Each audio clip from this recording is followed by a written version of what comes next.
Okay, Toasty Robot Podcast Episode 3, Part 2. We got a meaty one this week. The special episode. Supplemental content here. He said supplemental. Supplemental. Supplemental content. I'm sticking to it. Like a bottle of vitamins, supplemental. You know what? Fuck you guys. How about that? Okay. We were talking about language earlier. I'm sorry.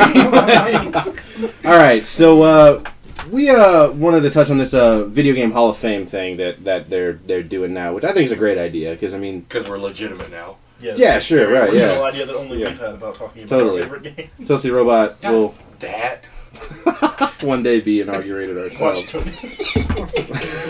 People can't see me abuse you through the microphone. help me. But I think this is a cool thing because this is a fairly important medium nowadays for sure, and I think it needs more recognition than it gets in terms of the arts. What. Yeah, I don't give a shit what Roger Ebert said. Like, it's okay, he's dead now. Oh yeah, okay, great. Too Moving soon? on. No, moving on. Okay, we meet the quotation. Well, no. This to me it cements it because you had the what was it, a year or so back, the obscenity trial. Is video games video games art? Is video games art? But yeah, that whole fucking decision on that. Yes, they don't. Yeah, and now we have a Hall of Fame, so yay. Yeah, so Okay. we win. Way to go, guys. Well, let's stop, because I spent a lot of time on the Video Game Hall of Fame website just now, even when we were taking a break, even before all day today, I've been reading about it. It doesn't look like a very legit website. Like, how official is this? Well, it's a part of another museum. Like, it's integrated into something else. Like, this is the Video Game Hall of Fame has actually existed for a while as an exhibit. And the Rock and Roll Hall of Fame just looks like a Hard Rock Cafe anyway. That's fine. I mean, come on, dude. Yeah, you can get wings there. Yeah, it's part of some kind of official video game museum. We're not a fact-checking podcast, so I don't really give a shit where what it's actually associated with. But the real important thing is they've started creating a list of the all-time greats and under certain specific criteria, and putting them under the Video Game Hall of Fame. And their first 6 inductees last week, we had Super Mario Brothers, Pac-Man, Tetris, Doom, Pong, and World of Warcraft. So they're off to a pretty good start, covering a pretty big like a wide spectrum of genres and things there. But we wanted to start this as kind of a new segment where we kind of inaugurate our own game or games like that, and kind of see how on the money we are with this stuff. And we will, of course, congratulate each other every time one of our choices does actually make it into this Hall of Fame. Is there a prize Pop-Tarts? We get Pop-Tarts for every time we get it right. Cinnamon sugar? Pop-Tarts? No. You don't get to pick which Pop-Tart we give you for getting it right. Yeah, we're just gonna. Someone's so getting cherry.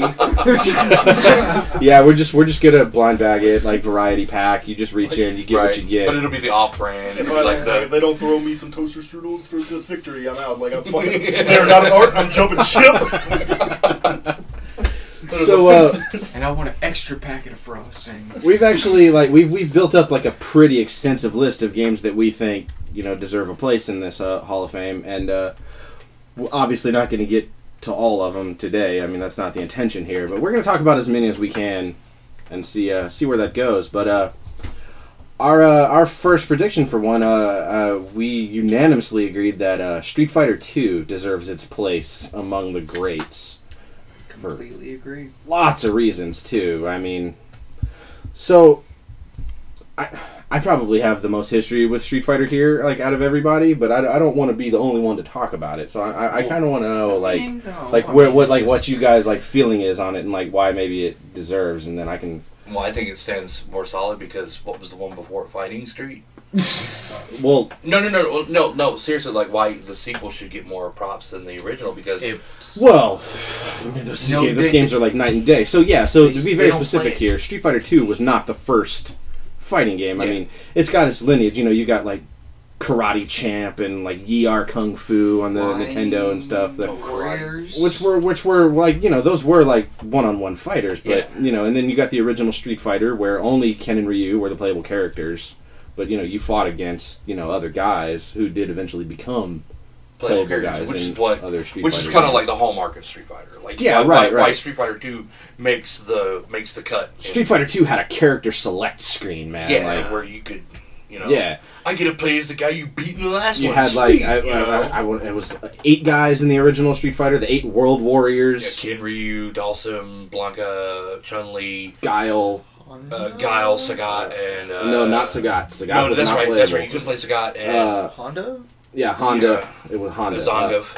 And Zangief, yeah. So and then there were the 4 boss characters, so which I've were already jumped to like Turbo apparently. No. You're right. It was Street Fighter 2 added Champion Edition that added playable versions of Sagat, Vega, Balrog, and Bison. Yeah. And then there's, you know, countless iterations on Street Fighter 2. We're not really talking about those right now, though. We're talking about just core Street Fighter 2. What that did, man. How that... Like, you can't talk about the 90s arcade scene. You can't even really talk about arcades, period, without mentioning Street Fighter 2. Just crowds of people around this machine. I'd have a lot more quarters now. I feel like we should stop for a minute, talk about the criteria, because I feel like that's what's going to make these games super important, is the fact that they stand on their own 2 feet, because not everybody at the table has played them, but knows their influence and what they're capable of. So I feel like touching on the criteria will absolutely. Yeah, bullet point that shit. Yeah, for real. And fill in the dead air, we should sing. Barbershop Oh no, we need to play Guile's theme here. Because this section right here. That's Guile's theme goes with everything. This is taking an inordinate amount of time for you to pull this up. I'm disappointed in your... criteria wrong. Okay, one of the things that blew my mind was the fact that where you punched the dude in the gut and he puked. I'm sorry, that was like for like my little adult What brain. the fuck game are you talking about? On the SNES, I was playing one of the SNES versions. What, they puke when you punch them in the stomach? Yeah, you Well, you're about to get schooled, son. That blows my mind. No, you don't. Yeah. You're fucking with the best dog. No, that's fine. That's fine. But then again, memory is a sketchy fucking thing. And it's super long. No. Oh yeah. Pukality. No. It wasn't like a fucking finisher. It was like one of the. I know that. I got the bulletins up. You want to go? Yes, please. Yes. Take me out of this hole, please.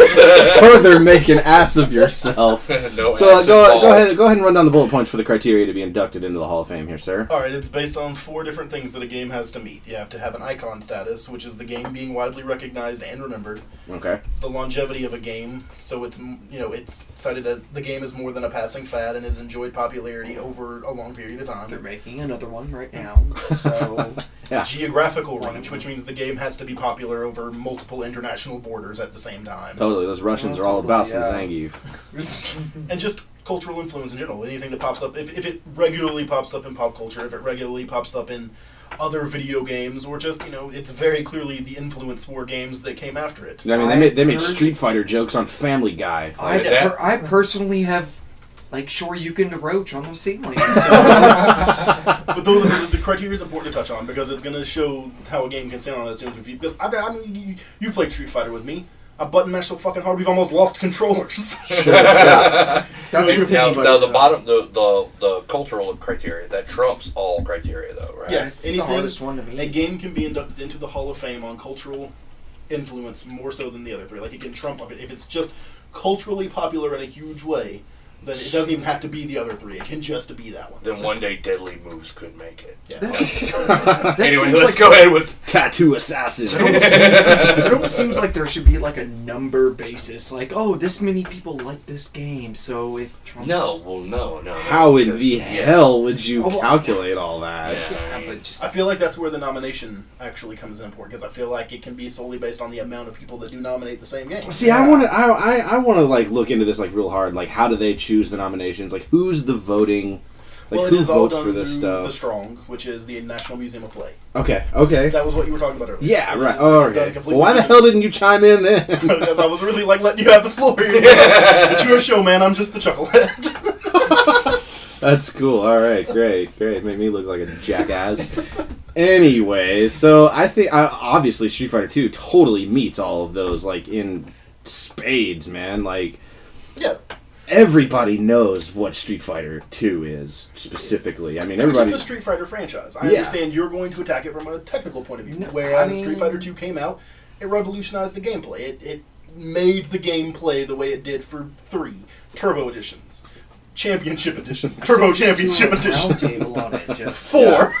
Yeah, like yeah, that's a good idea. Like, we'll take like a round table on, get everybody's like individual perspective on Street Fighter. Go. I mean, like we'll go on over. So Tyler, like I know you don't have a lot of experience with Street Fighter, but you know what it is. Oh, definitely. And I actually played Street Fighter Alpha 3 or 3 Alpha. Alpha 3. Alpha 3. Okay. And that's pretty much your only exposure, right? Yes, my only exposure, and I haven't really been too big into fighting games, and I am the button masher, but I understand the concepts behind it. When you sat down and explained to me about the actions and how they can be delayed by combos and stuff like that, I was like, I totally see that. So like Street Fighter, like just a.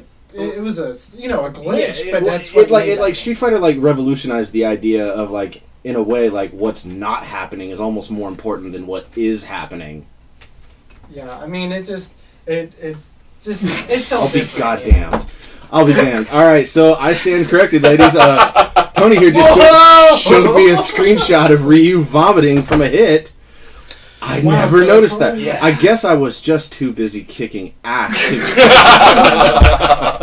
I'm sorry. I was too busy being the guy puking. Exactly. That's what I'm saying. Can I see that closer? Yeah, we'll put this up on the thing. That's. Oh my god! If it's not going to delay us 2 days. Vomit. Hold on, this is important because as per the bylaws, I think you might be the host now. No, I think Michael's fine. That man, see, that looks like almost doctored, but like I can spit maybe. No, it's Not legit. They vomit? would do it on dual hits or shortly after dizzy actions. No shit. Okay. I'll wow. buy that. Because I remember Hey, having tunibers floating around my head and then me vomiting. So I'm getting my It's ass like kicked. he's spitting fire. It looks like fire. Yeah. Like I don't know if he's doing something bad or. Well, either way, focus, key, vomit, fire. But anyway. The Earth works in weird. Well, we obviously know your angle on Street Fighter. You enjoyed the vomit. So, other than that, though, what does Street Fighter do for you? Like, how does that resonate? Like, Well, I remember the first time playing it. Like my first exposure to it. As far as arcade cabinets go, I was playing anything that was bullets and guns and race cars involved. Mm-hmm. Like most people first were then. real exposure to it was honestly a friend of mine had a SNES, and we went over there to play it on it. We're playing through like Link and all that other stuff, and I saw Street Fighter. I'm like, well, I'm going to try this one, and I started playing it, and my mind was fucking blown. You could pick a character. The game was like, it didn't even bother with plot. There was story there, but it was just jump in a ring, punch a dude until he stops living or being conscious or whatever. And I remember for like a month, man, like not even that long, but there was like this stretch of time that I just would not shut up about it. I was like, I need to get it for whatever console that I had at the house, and then find out I didn't have the right console for it. I was like, friggin', I'm gonna buy that console now. Yeah. So I mean, that was my SNES purchase. That's Street Fighter a 2. good one. That's a good reason, definitely. But the cultural impact. I mean, anybody I knew played it after that. I mean, it was just. I mean, it was the thing, man. It was like the thing, man. Like, Christ, there was so much hype around that. Like depth, just the depth of it. See, yeah. So Street Fighter 2 was like the first thing that the first video game that I ever played. Like where I learned, like I developed a strategy and like a way to like go about things, and adapting how I played depending on who I was playing against, like in the person next to me and the character that they chose. That's like it's when I realized that there was more to a game than just getting in there and completing an objective, Well, that's when it started putting words like turtling, baiting. Oh, animation cuts. The vernacular surrounding like the industry now, just because of what Street Fighter did, like absolutely, man.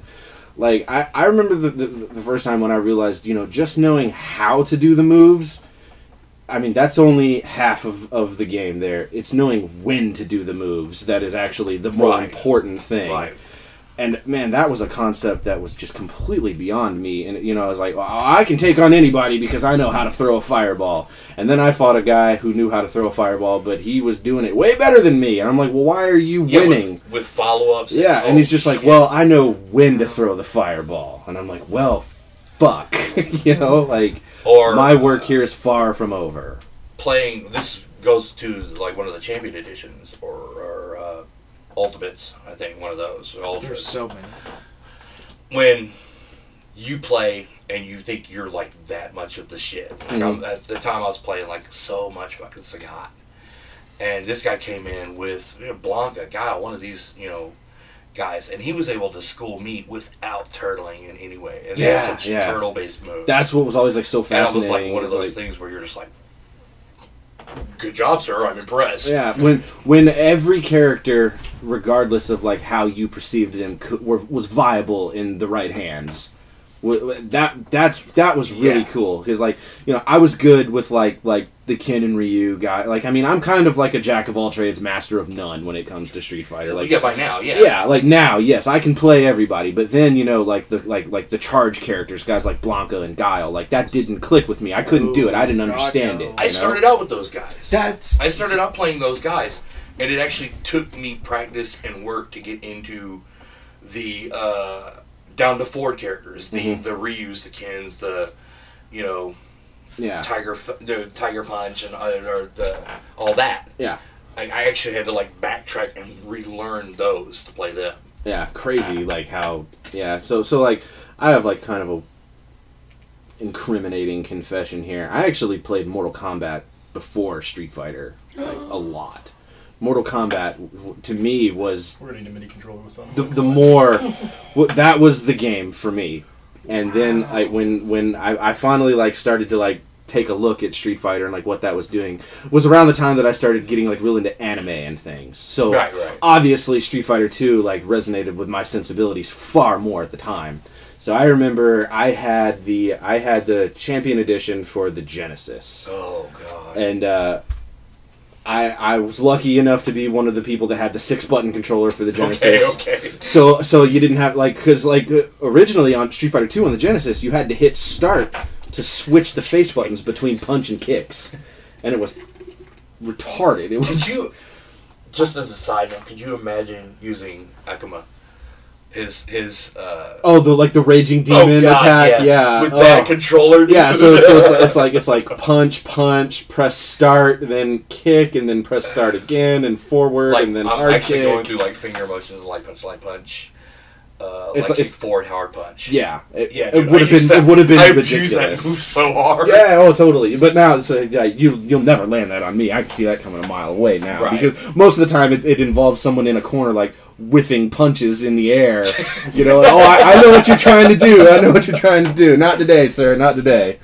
But yeah. So when I played Street Fighter for the first time, I was coming from a Mortal Kombat background where it's like tapping directions and stuff. The specials on it were it's not the flowing. It's way more intuitive in Street Fighter because you never have to lift your thumb up. Where in Mortal Kombat, there's a lot of like lifting to tap directions, and it's not like flowing. Getting that exhilaration where you time your duck right to flow into either your Hadouken or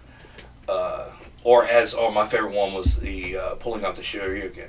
Just as somebody else launches like a high fireball at me. Yeah. To where you're ducking into it, I'm like, oh man. Oh yeah, no, the motion, meta game behind all of it was so fun.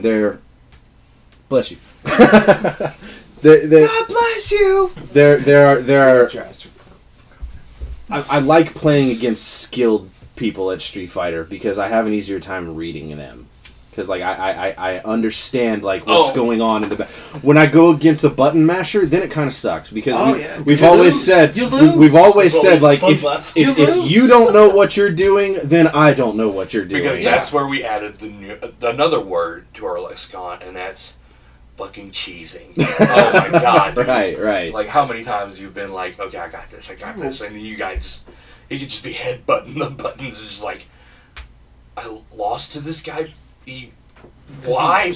Yeah, but then you have that moment where like you hit Zen mode and you're like, this will not happen again, and then you just absolutely stomp the shit out of them, and then they're like, oh well, I don't want to play this game with you anymore. You know how to do all those fucking power moves, and as my dad calls them. My dad, he'll play Tekken with me all day long because he can just sit there and, you know, button mash, but you put Street Fighter in front of him and he just gets stomped because, you know, the idea of like combinations to do moves and stuff is just beyond him. But well, I mean, like, he calls them those goddamn power moves. I can't play against you. My guy's not belching fire all over the place. And I'm like, fighting a button matcher though is like trying to win the lottery though. It's a total crapshoot. Like, I hate it. It's a totally crapshoot. It becomes more of a technical game. Yeah. For me, it's like, you know, that's when you start like switching up and backing off. Like I remember that. Like when we started playing at the house, it's just like when everyone was like for the first like 2 months, we were just like going at each other, not knowing really what we're doing, and then like 2 months later, it became way more of a technical game. You know, I mean, it's not Street Fighter. I mean, it's definitely influenced by it, but Marvel vs. Capcom 2 was. Yeah. Religion in our house for years, and we managed to turn everybody onto it that we knew. Like people who had never touched a fighting game in their life learned to develop like viable strategies and build a team, and you knew which characters to pick depending on which person in the house you were going to fight. Like, right. And it got real damn deep. Like people that had never even thought that they were capable of making these kind of decisions on the fly in a game suddenly found themselves with just this immense amount of skill, and man, the trash talking that. Well, that's the other thing that's the back end of the whole Street Fighter idea, or Street Fighter 2, is the fact that it is rewarding when you do put in that time. Yeah. Even just an hour, a couple minutes. If you put in that time and start like working out the glitches, watching the animation, like you said, the meta, watching the animation, watching the cues, it's rewarding to really just beat the shit out of somebody. Well, even with me, like my first awesome moment with gaming is with Street Fighter 2, is because that was a game that I was in competition with my father. Man, that's where it wasn't like, all right, how are you doing in life? It's how are you doing in Street Fighter 2? Like, fuck you, Dad. I can't actually hit you in the face, but you know, there you go. Sure you can. Bringing families together. Dad, that was the game where Dad's like, oh well, you still suck at Street Fighter 2. I'm like, this is my scene. One day, Dad. One day. Yeah. I'm gonna get old enough, I'm gonna meet the right people, and I'm gonna beat you. It's like Van Damme training with the guy on the mountain, dude. It's just like one of those things where it's like that was like my first being exposed to shit talk was from my father. Yeah. Whoa. Family friendly. It's trash talking. Trash talking. Okay. So I want to hear. Yeah, Adam. I want to hear you. I don't fucking play these games. I think that's been firmly established. Right, but as far as not a fine game guy. That's not the point though. The criteria included pop culture. Right. You can't get away from these fucking games. No, not at all. Language.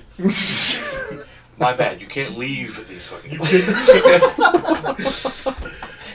I mean, Gravity Falls, one of my favorite TV shows right now. Oh yeah. Okay. I already know what you're going to talk about. A phenomenal TV show filled with pop culture references. Has an entire episode devoted to the main characters bringing a Street Fighter character to life and having to fight him. And, I mean, it's hilarious. Oh, it's totally funny. Like this is like a just a regular hand-drawn animated cartoon on the Disney Channel. Yeah. For people that haven't seen it, and there's an episode where the kid pulls this actual pixel art video game guy out of a game, And it's so funny, like, he falls in with all of, like, the classic, like, video game tropes. Like, he can't stand still because he has an idle animation. Like he like, has to eat random meat on the ground to replenish his health and things like it. It is so damn funny. It was, like, the hardest that I think I've laughed at anything Disney's done in quite a hot minute. Oh, yeah, I play World of Warcraft. That's my jams. That's my game. That's my Street Fighter. Fucking, Whoa. You're really... Oh, I mean, that is World of Warcraft to me is what Street Fighter is to Michael. We've invested our time in those games. Yeah, I guess. I mean, I can't argue that. Like, they, two of the characters, male trolls and female paladins. Both of them have spells you can cast that are identical matches, programmed to be identical matches to casting Hadoukens. Like, it was why they were programmed. Yeah.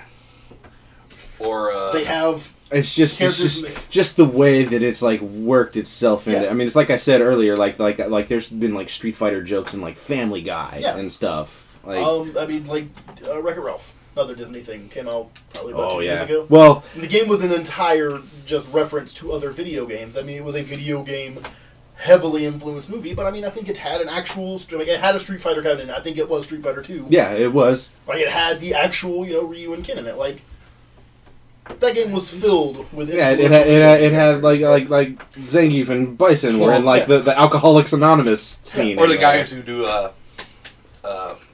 like these fail videos and stuff like that. Post these fail videos or these fail army videos up on YouTube. Like, to me, the pinnacle of entertainment is bringing in, like, Chun-Li or fucking like troll them. Like laying it over, like, the clip of, like, the baby falling down, and it's like they lay in, like, a Zangief clip of him, like, pile driving the baby and say, I mean, it's infected everything. I've beat Michael a handful of times, but that's because Michael doesn't know what the fuck I don't know what the fuck I'm doing. So he can't predict. So that's the whole. It's the best. The drunken monkey kind of fighting style. Which I don't know where he's going. I don't know what he's doing. I've played him. If I had never played Street Fighter, just because of the way that it snaked its way into so much popular culture, so much media, movies, cartoons, music, other video games, you could put characters from Street Fighter down in front of me. I would know who they were. Not ever having any experience with the game, I can tell you everything there is to know about Street Fighter just because I've learned it from so many other forms of media. This room isn't included, though, right? That's actually... This room would be kind of cheating. Oh, yeah. For those of you that can't see or haven't seen or never will see, the room that we podcast out of is essentially a shrine to Street Fighter. I mean, like, it really is. I mean, eventually we should probably do... Yeah, it's a close one. It might be a Shrine to Dragon Ball. I don't. It's bad. We got it. I mean, there's a big section of Power Rangers and Sailor Moon and Devil May Cry. So yeah, Street Fighter 2 definitely like. Street Fighter 2. I would be completely shocked if that's not in the next round. That it's ridiculously. Like, I mean, people complain about remasters and re-releases now. Like, we're talking about a video game series that basically invented the overly long, complicated, convoluted re-release, remaster, rebalance system. Oh, that's why you have games where, like, you have joke games that come out and are like, haha, look, it's funny because it's called, like, that's the first iteration of the game, but it's called, like, the game. Super Turbo Mega Ultra Street Fighter 6. Actually, I think. Hang on, let me pull up Dive Kick. Let me Dive Kick. Well, yeah, no. So Dive Kick is actually cool because that focused on. Their goal with Dive Kick was to make every match as intense as the last 5 seconds of a Street Fighter match. Yeah. So the whole way, and it is one-hit deaths, and all you can do is jump and dive kick, and it was... What's the game with the zombies in the mall? I can't remember what the fuck it's called. Dead Rising. Dead Rising. They recently did that. Yeah, the DLC for Dead Rising 3. I can't... It's just Dead Rising, like... Super Ultra Arcade Turbo Edition 3 or something. Yeah, it's called it's called Super Ultra Dead Rising 3 Arcade Remix. Oh my god. It just like say that 5 times. The names of all the iterations of Street Fighter like started to get so ridiculous that it did become like its own joke, and that's pretty funny how like Capcom even acknowledged that themselves, and then such as your Street Fighter re-release. Street Fighter Alpha Strike Turbo Retro Remix 2. Yeah. Right, well, but it was even more like, fun because the combo system got a little deeper, and the special meters you could switch them out. Oh, you were making fun of me. Like another funny example of that was Super Puzzle Fighter 2 Turbo. Yeah, which was not a sequel to anything. No, Super Puzzle Fighter 2 Turbo is like a puzzle like gem type game, like kind of like Tetris or Columns or something like that. I like that because it had little adorable Street Fighter. Yeah, but that was the title of it. It wasn't a sequel or anything. Just the first game was called Super Puzzle Fighter 2 I was playing Turbo. that with somebody, and I was like, I want to play the first one. I'm like, you are. Yeah, you obviously are not a Capcom fan if you don't get that joke. But even being in on like the meta humor, the self parody that the titles became, they still got our quarters. Oh yeah. I mean, that would be by the wheelbarrow. I feel like this piece right here is the most important form of the criteria. And I feel like that is why they specifically state that this part of the criteria can trump the other three. Strictly because a lot of people are going to do what we're doing right now. A lot of people are going to sit down, like I was talking to Mike off air, they're going to try and make an extensive case about why their favorite game needs to be in the Hall of Fame. This is important because to be in the Hall of Fame, it has to reach a level of fame. You have to be able to pull it out of other things. You have to find it in pop culture. You can't just say, oh, fucking, I really like Jet Force Gemini. We talked about that on the retro game. Which is... there's never been a fucking thing I can pull that up. Nobody's ever referenced that anything. It's not famous. It'll never be in a Hall of Fame. I don't care how much I like that game. Your perspective was the one that I was actually interested on. Because that's you were the guy who super fascinating. admitted, like, I don't like these, not just because I'm utter shite at them, but because I'm utter shite at them. Like, I mean, like, you admitted that, and I was like, okay, so you could provide the perspective for even as like being like a huge fan of it, like I am, like every time I see like a Street Fighter reference in something, like I get super giddy, like every time. Like I feel like yes, my obsession is validated. It was on primetime TV in a joke, Epic rap battles of history. Right. Gandhi versus Martin Luther King. I will spit my yoga fire, and I'm like, that was Gandhi's line, and I'm like, nah, yes, it's even cooler now. See, that's another thing. You have, Nicki Minaj, super popular rapper.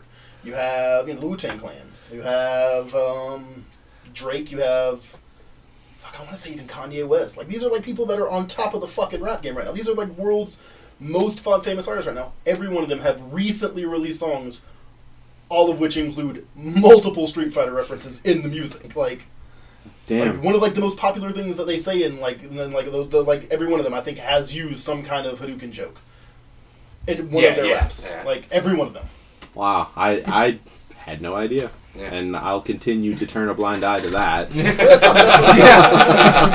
That's why. That's super fascinating. That's but exactly why I'm saying this is the most important part of the criteria, because anybody can make a game sound great. That's why you buy video games, because people who make video games make them sound great. Right. It's not Hall of Fame worthy unless you can find that game all over the world in everything other than video games, like music, movies, television, other movies, other video games. Like, the game snaked its way into the roots of culture worldwide. Like, that's so much more important than the gameplay was good to me. Yeah, for sure. And I mean, like I mean, I know this applies to like a lot of other games, especially now. But it's cool, like when you go online with like Street Fighter 4 or something, and you can just like everybody in Street Fighter 4, you can like choose a region that you come from, and it's not like and they display the flag of your country and stuff beside like your little like gamer tag and junk, and it's not like no one country like dominates. Like it's pretty well distributed, like all over the world, man. Like,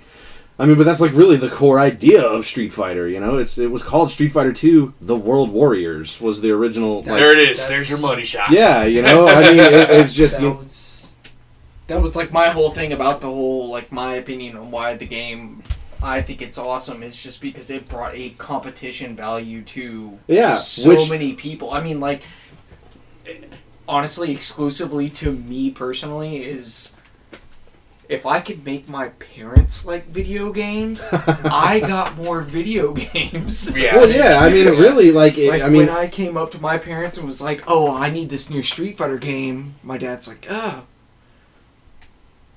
get it, Mom. Like, yeah, no, he's got a point there. Like, well, yeah, I mean, you could arguably say that competition in games exists because of Street Fighter 2. I mean, it really does, you know?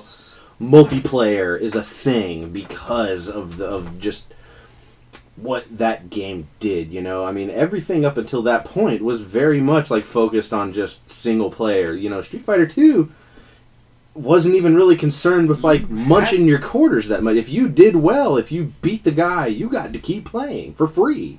You didn't have to drop in another quarter to keep going. So it rewarded, like, skill. You put in the time to get better, and you got to play more without having to pay. Like, pretty damn cool. Capcom really did hit the nail on the head with pretty much every... You know, you could say that they've had many slip-ups since then, but in terms of, like, laying the groundwork for just, you know, fighting games in general and just competition, they hit it, man. Street Fighter 2. One of the all-time greats for sure. Yeah. And definitely deserves its place in the Hall of Fame. So, how long did that run? Was it about 35 minutes on that? You guys want to maybe try and tackle another one of these before? I say we do ET. Honestly, like you think so? I actually do think that is like a incredibly interesting perspective. Before someone else does. All right. That one was mine. That one was my pick. Was E.T. E.T. Yeah. Should be in the Hall of Fame, or Hall of Infamy, if you will. Its own little cordoned off area. And not because it was such a shit game. But to me, it was one of those things where, culturally, it was the one that was kind of like the death knell for Atari. For the industry. Here in the States, yes. Yeah. I mean, because there was the shit port of Pac-Man over to the Atari. Uh-huh. I don't think they tried to do anything other than that. Pong. There was the Star Wars, a couple of Star Wars games and everything like that. But it was one of the ones where, I mean, by the time that game, Donkey Kong had an Atari port. Also. Yeah, but by the time that game came out, E.T., that was pretty much like, I was a wee lad at that time when that one was coming out. And I remember just getting into Atari, getting into like ColecoVision and all that stuff like that. And shortly after E.T. came out, that's when the market glut happened, where everything was just pumped out quantity. Right. And we weren't even quality on them.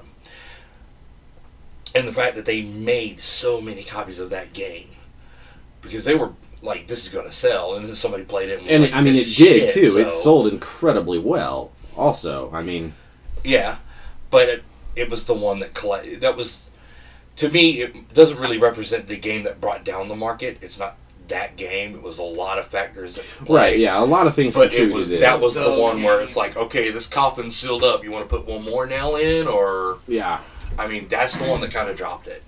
Like, that's when, like, I remember going from like no games up until Nintendo dropped, up until Super Mario came out. Like, there was actually a good year, 2-year stretch where there were no games. Like, there was nothing being played, nothing being made, nothing being done.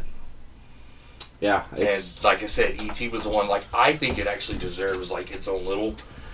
Well, I mean, for like, you kind of let people know that, hey, man, we got to watch our asses. This is the thing that happens. Yeah, and the legacy of that game alone. I mean, obviously, you know, still they made a movie about it. Several. That's again the important part.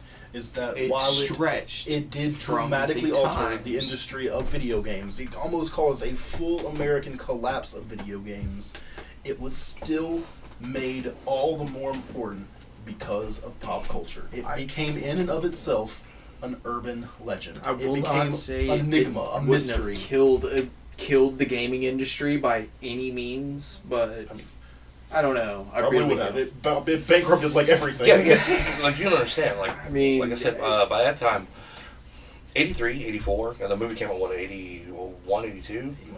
Yeah. Okay.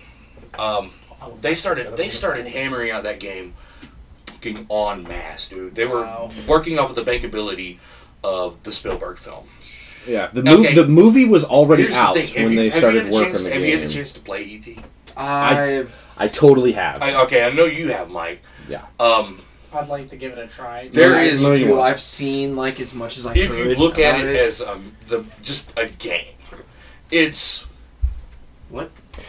Honestly, okay, so It's there. My kind of perspective on it is like that game is actually kind of brilliant in a way, because it was incredibly ambitious for what it was trying to do on the Atari. Okay, there were mechanics in that game that like you'd never really seen in a lot of stuff. It just wasn't very well executed. Like nothing in it was executed well, but there were actual like goals to achieve, like in a way that had never been seen before. But here's the thing: is the designer of it. Yeah, the designer of it, from what I understand, or from what I understand the whole thing, the designer on it knew only a couple of factors. Oh. There's an alien, he wants to go home, he likes Reese's Pieces. And that's what they designed the entire game off of, with like no input, or no crosstalk. Well, the point of it was to and that. collect pieces of a phone. You had to build the phone, and you had to find the pieces by randomly walking around a map and falling into holes, hoping there'd be a piece there. Yeah. And then doing like this weird like floating thing to get out. Doesn't Destiny do that now? Anyway, the E.T. of our time. Right. Should be noted, if we're going to talk about this game but so incredibly in depth, there is a browser playable in the Internet Archive, done through the MESS. You can play E.T., a polished up version, actually, online. Like, you can play it for free. If you want to experience the disaster piece in motion, you can play that shit right now. Man. I think we should all have to. Like, okay, but see, here's one of the things that I thought was kind of interesting, or a side note. Angry Video Game Nerd. Yeah.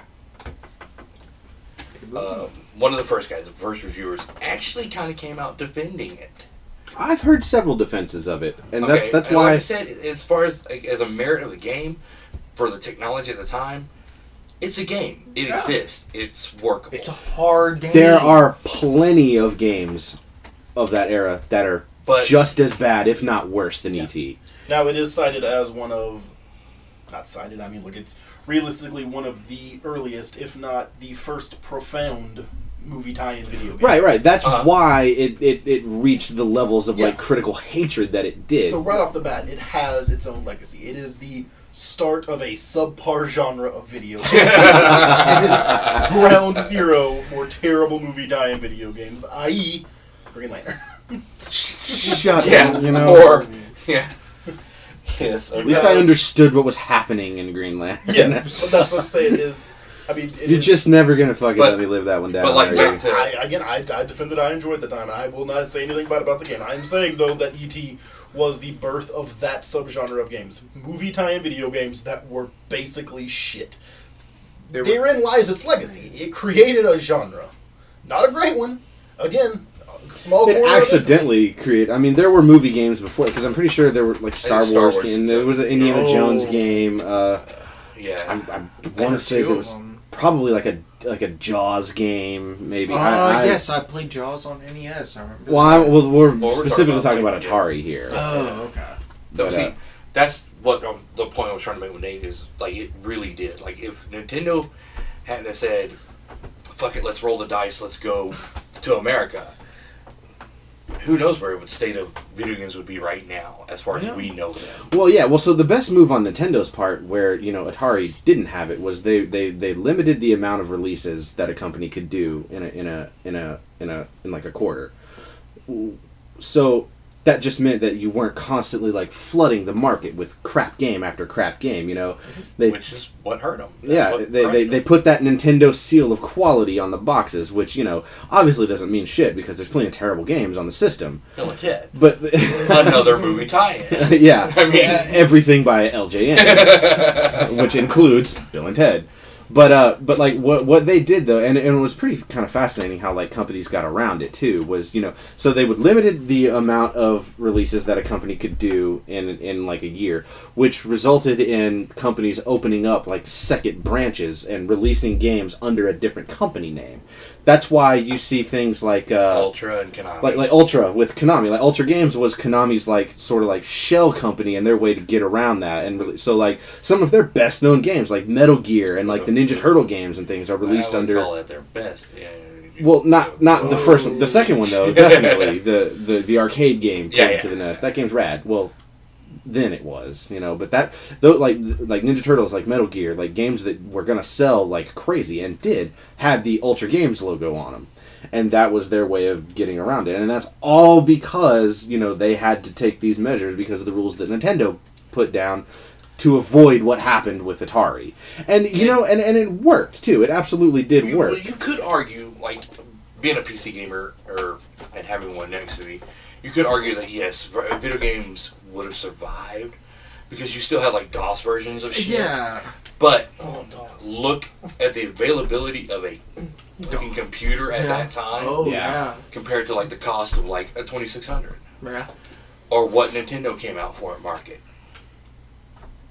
Yeah, no, it's the video game market would have. Like I'm like 45, 55 on it. Like I think it wouldn't have died 55% of the time in 45. Well, like I said, there was a reason. Like they used to say that about the American stock market as well. Wow, and we're topical too.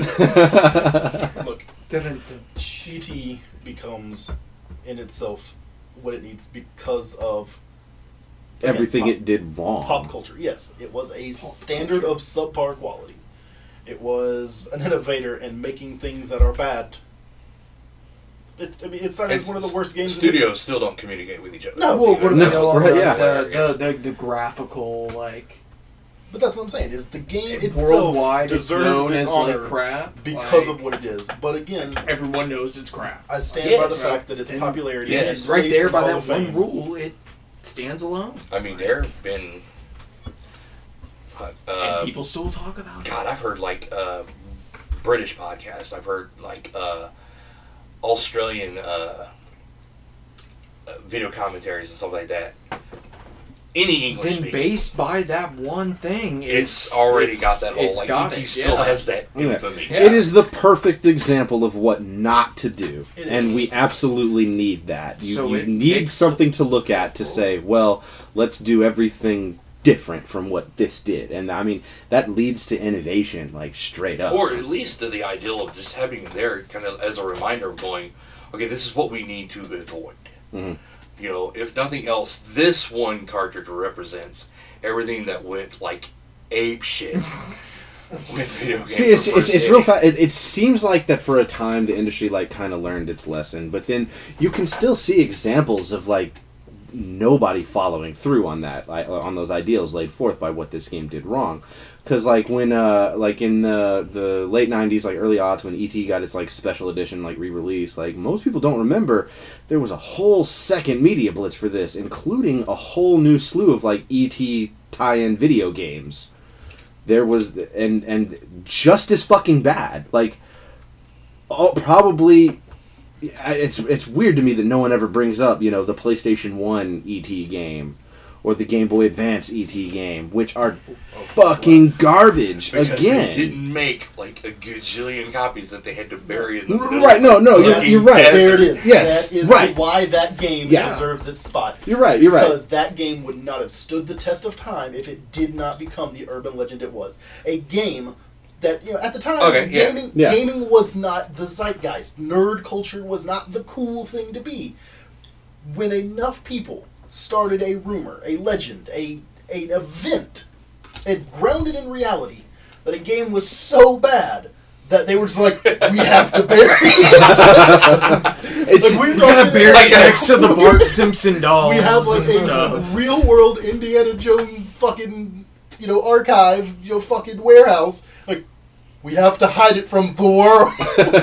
It's just I was just up the crate and it's like a DP logo burns on the side of it.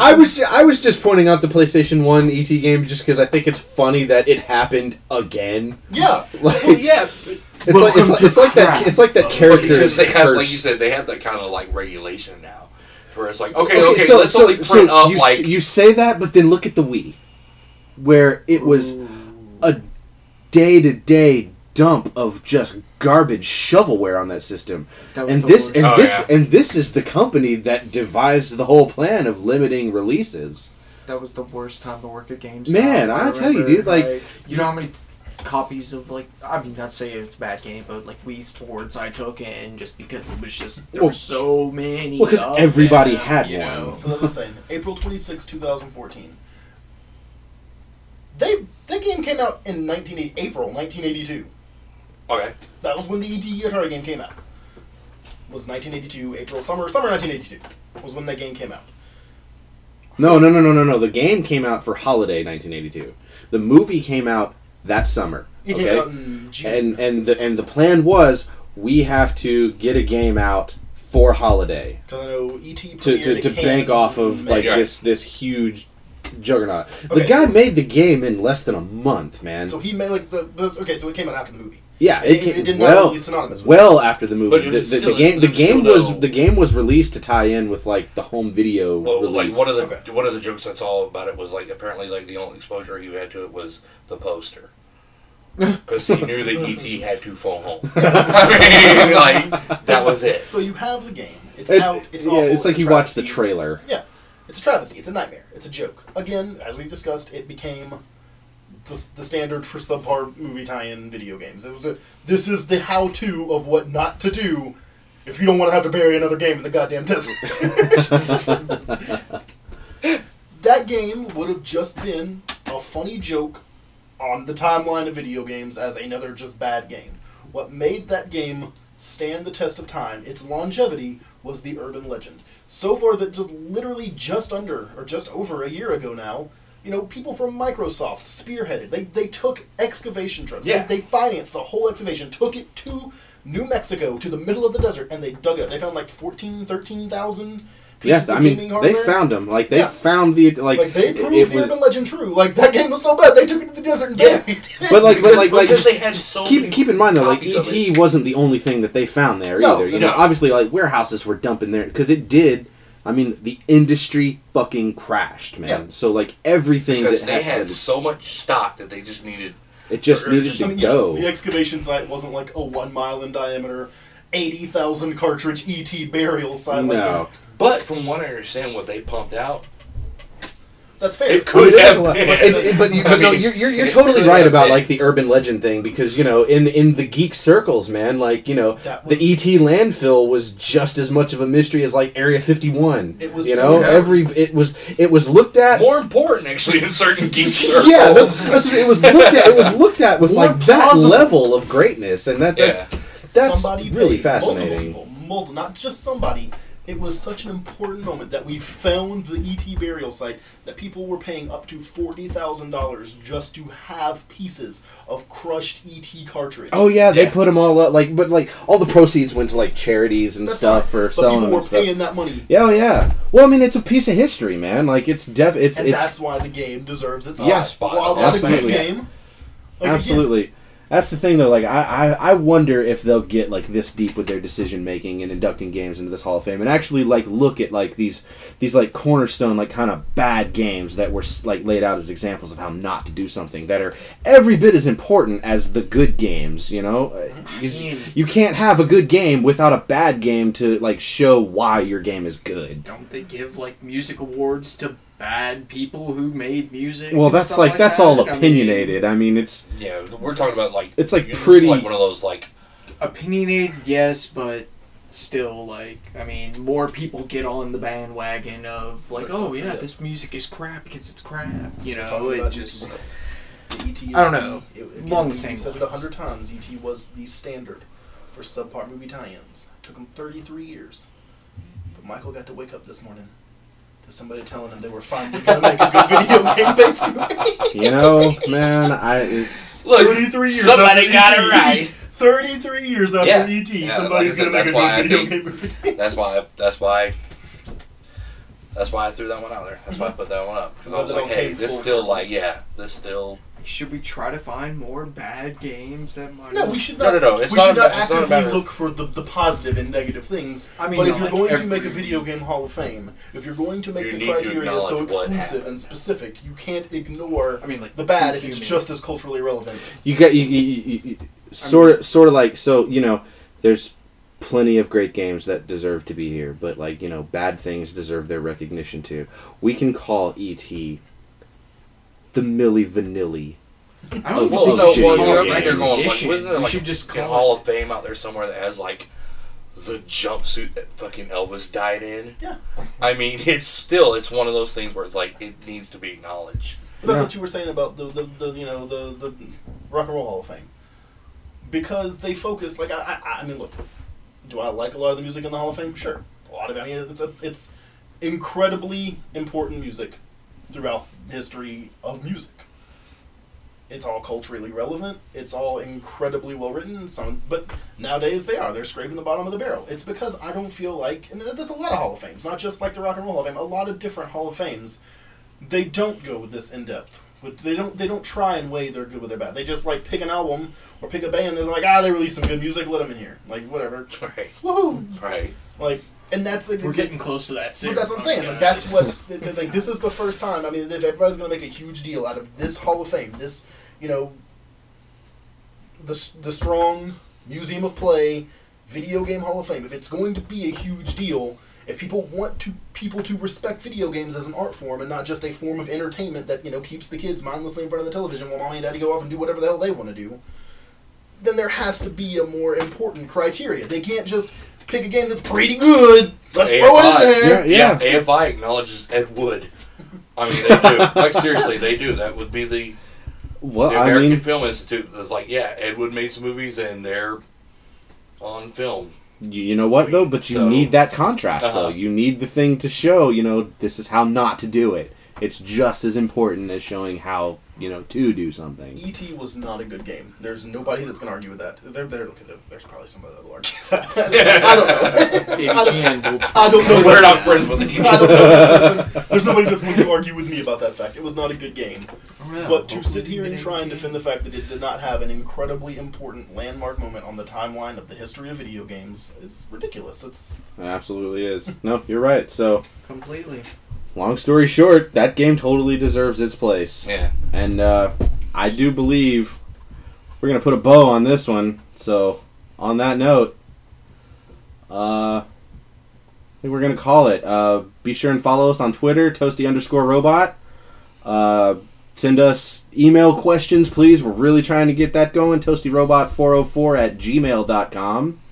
Tumblr at Extra-Toasty with an X. Facebook page still coming soon. Hopefully, we haven't figured out the tech yet, but everything's coming. So click that. And waiting on that Facebook like it's our Chinese democracy. Toasty Robot, the website. The actual Toasty Robot website going live here pretty soon. So nice. And we're gonna have pictures of us on the internet very soon. Yeah. So be sure and for the time being, click that like button, subscribe, leave comments. Any kind of feedback will be welcome. Send us emails, follow us on Twitter. You know what though? Open up the floor. If we're gonna have fans, communicate with them. Let's get what they want. They want their games in the Hall of Fame too. Yeah. Oh, absolutely. That'd be a great topic too. So if anybody listening has any kind of suggestion for a game that you think should be inducted into the Video Game Hall of Fame, drop us a line. Let us know. We'll gracefully shoot you down if it's a terrible idea. I was thinking the same thing. Or Why are you lovingly? Anyway, no. But on that note, guys, I'm gonna go ahead and call it. So Toasty Robot out.